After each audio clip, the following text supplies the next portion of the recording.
বিভিন্ন ভার্সিটির মধ্যে, ঢাকা ভার্সিটির মধ্যে দেখা যায় শিবিরের বিশাল জয়।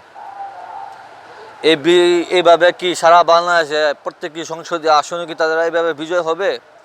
তা কখনো সম্ভব নয়। কারণ বাংলাদেশের রিক্সাওয়ালা, কুলি, মজদুর তারা কিন্তু ঢাকা ভার্সিটিতে পড়ে না। ভার্সিটির হিসাব আর যদি মাঠের হিসাব একসাথে মিলিয়ে ফেলেন তাহলে আপনি মহা ভুল করবেন।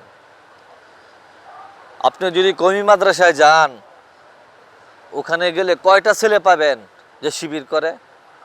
সব দেখবেন বিভিন্ন ইসলামী দল করে। সুতরাং ওই হিসাব যদি আবার ভার্সিটিতে করেন তাহলে চলবে না।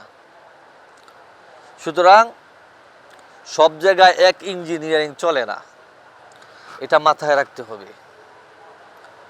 জয় হোক ইসলামের, জয় হোক ইসলামী শরীয়তের, ইনশাআল্লাহ।